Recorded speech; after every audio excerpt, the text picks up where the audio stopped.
आज हमारे देश भारत का 78वां स्वतंत्रता दिवस है और आज से ठीक 77 साल पहले हमारे देश भारत का बंटवारा दो हिस्सों में हो गया था। और इसकी विभीषिका की कहानी आप सबने सुनी या पढ़ी होगी कि वो कितना भयावह दृश्य था जब बंटवारे के बाद धार्मिक हिंसा फैली थी और जो दंगे हुए थे उसमें कितने ही परिवारों ने अपना सब कुछ खो दिया था। उस समय जो भारत और पाकिस्तान के बीच चलने वाली ट्रेनें थी उसमें लहू के लाल छींटे ऐसे थे जिसको शायद ही कोई भुला सकता है। लेकिन क्या आपको पता है कि उस समय सिर्फ देश का ही बंटवारा नहीं हुआ था बल्कि हमारे देश की संपत्ति, फौज, घोड़े, बग्घी और हाथी जैसे तमाम चीजों का बंटवारा हुआ था।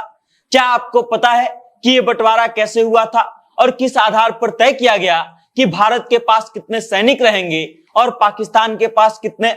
इन सभी चीजों की कहानी आज हम आपको बताएंगे, लेकिन उससे पहले आप हमारा परिचय जान लीजिए। नमस्कार, मेरा नाम वेद प्रकाश है। आप जनता जंक्शन देखना शुरू कर चुके हैं और कैमरे के पीछे हैं विशाल।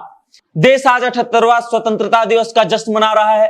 15 अगस्त 1947 को हमें आजादी मिली, लेकिन ठीक इससे एक दिन पहले 14 अगस्त 1947 यानी वो दिन जब ब्रिटिश राज्य से मुक्ति मिली और उसके साथ ही भारत का बंटवारा हुआ और नया राष्ट्र बना पाकिस्तान। धर्म के नाम पर देश के टुकड़े हुए तो सबसे मुश्किल काम था कि संपत्तियों का बंटवारा कैसे हो। अंग्रेजों का जाना और भारत पाकिस्तान का विभाजन होना जब तय हो गया था तब ब्रिटिश वकील सिरिल रेडक्लिफ को बॉर्डर बनाने का काम दिया गया और उसके बाद बॉर्डर की लाइन खींची गई जिसके उस पार का हिस्सा पाकिस्तान और इस पार भारत बन गया। इसी के साथ भौगोलिक विभाजन पूरा हो गया। अब सवाल यह उठा कि फौज, खजाना और सांस्कृतिक वस्तुओं का बंटवारा कैसे किया जाए। 16 जून 1947 को पंजाब विभाजन समिति का गठन किया गया। इस विभाजन समिति का काम यह था कि भारत और पाकिस्तान के बीच में संपत्ति का, फौज का और उसके अलावा तमाम सांस्कृतिक चीजें जो थी उन सभी का बंटवारा के लिए हल निकाला जाए। बाद में इस समिति का नाम बदल करके विभाजन परिषद कर दिया गया, जिसमें सरदार वल्लभ भाई पटेल, राजेंद्र प्रसाद और मोहम्मद अली जिन्ना जैसे लोग शामिल हुए। 14 अगस्त 1947 को पुरानी भारतीय सेना को खत्म करने का आदेश आ गया। ऑर्डर पर मेजर जनरल रेजिनाल्ड सेवरी के हस्ताक्षर थे। ब्रिटिश भारतीय सेना का यह आखिरी आदेश था। सैनिकों से कहा गया कि वो अपनी मर्जी से भारत या नए बने देश पाकिस्तान को चुन सकते हैं। इसमें भी लेकिन एक शर्त रख दी गई थी। शर्त यह थी कि पाकिस्तान का कोई भी मुस्लिम भारतीय राज्य में और भारत का कोई भी गैर मुस्लिम पाकिस्तान में सशस्त्र बलों में शामिल नहीं हो सकता है, जिसका आसान अर्थ यह था कि जो जिस देश की सेना में जाएगा उसे उसी देश में निवास करना पड़ेगा, उसी देश का वासी बनना पड़ेगा। ब्रिटेन के नेशनल आर्मी म्यूजियम की रिपोर्ट के मुताबिक विभाजन के बाद 2/3 जवान जो है वो भारत को मिले और 1/3 पाकिस्तान में चले गए। इस तरह लगभग 2,60,000 जवानों ने भारतीय सेना को और करीबी 1,40,000 के आसपास जवानों ने पाकिस्तानी सेना को चुना था। पाकिस्तान को चुनने वालों में ज्यादातर मुस्लिम थे। ब्रिटिश भारतीय सेना के सिर्फ 2% मुसलमान ही ऐसे थे जो भारतीय सेना में रुके थे, जबकि उससे पहले लगभग 36% मुसलमान भारतीय सेना में थे। मतलब इसको अगर आसान भाषा में समझना है तो आप ऐसे समझ सकते हैं कि ब्रिटिश सेना में 36% मुस्लिम जो है वो सैनिक के रूप में कार्य करते थे।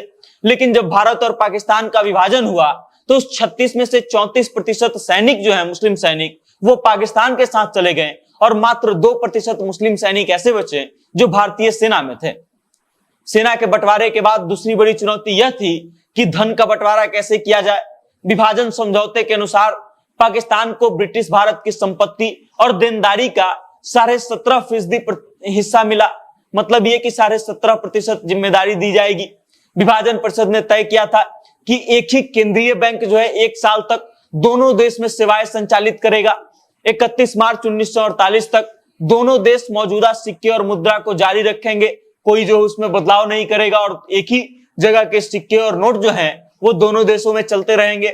उसके अलावा 1 अप्रैल 30 से 30 सितंबर 1948 के बीच पाकिस्तान जो है अपनी नई करेंसी जारी करेगी, नई मुद्रा पेश करेगा, लेकिन पुरानी करेंसी जो है वो भी वैलिड रहेगी, उसको इनवैलिड नहीं किया जाएगा। और उसके अलावा रिजर्व बैंक ऑफ इंडिया के नोट जो हैं पाकिस्तान सरकार की मुहर के साथ वहां सालों साल चलते रहे। मतलब ये कि भारत और पाकिस्तान अलग हो गए, भारत आजाद हो गया, पाकिस्तान अलग आजाद हो गया, उसके बाद भी रिजर्व बैंक ऑफ इंडिया के द्वारा छापे गए नोट जो हैं पाकिस्तान के मुहर के साथ कई सालों तक पाकिस्तान में चलते रहे। बंटवारे के दस्तावेजों के हिसाब से भारत के द्वारा पाकिस्तान को 75 करोड़ रुपए दिए जाने थे, जिसमें से 20 करोड़ रुपया 15 अगस्त 1947 को भारत की तरफ से पाकिस्तान को दे दिया गया, जब पाकिस्तान को आजादी मिली और भारत को आजादी मिली। बंटवारा होते ही पाकिस्तान की ओर से काबलियों के भेष में आए सैनिकों ने कश्मीर में हमला कर दिया और इससे नाखुश हो गए हमारे भारत के तत्कालीन गृह मंत्री सरदार वल्लभ भाई पटेल, और उन्होंने ये कह दिया कि कश्मीर पर प्रस्ताव के बिना पाकिस्तान को कोई भुगतान नहीं होगा। मतलब कि जब तक कश्मीर का हल नहीं निकाल लिया जाता है तब तक बाकी के 55 करोड़ रुपया जो है वो पाकिस्तान को भुगतान नहीं किया जाएगा। लेकिन इस बात को महात्मा गांधी हजम नहीं कर पाए, वो इससे नाराज हो गए और समझौते के मुताबिक पाकिस्तान को 75 करोड़ रुपए दिए जाएं, इस बात पर अड़ गए। इसके लिए वो अनशन पर बैठ गए। ऐसे में सरदार पटेल के आपत्ति के बावजूद, उनके नाराज होने के बावजूद जो है तत्कालीन प्रधानमंत्री जवाहरलाल नेहरू ने 15 जनवरी 1948 को पाकिस्तान को 55 करोड़ रुपया दिया। विभाजन के दौरान दोनों देशों में चल अचल संपत्तियों को लेकर के खूब हंगामा हुआ था, लेकिन सबसे ज्यादा खींचतान जो है वो वायसराय की घोड़ा गाड़ी या बग्घी के लिए हुई थी।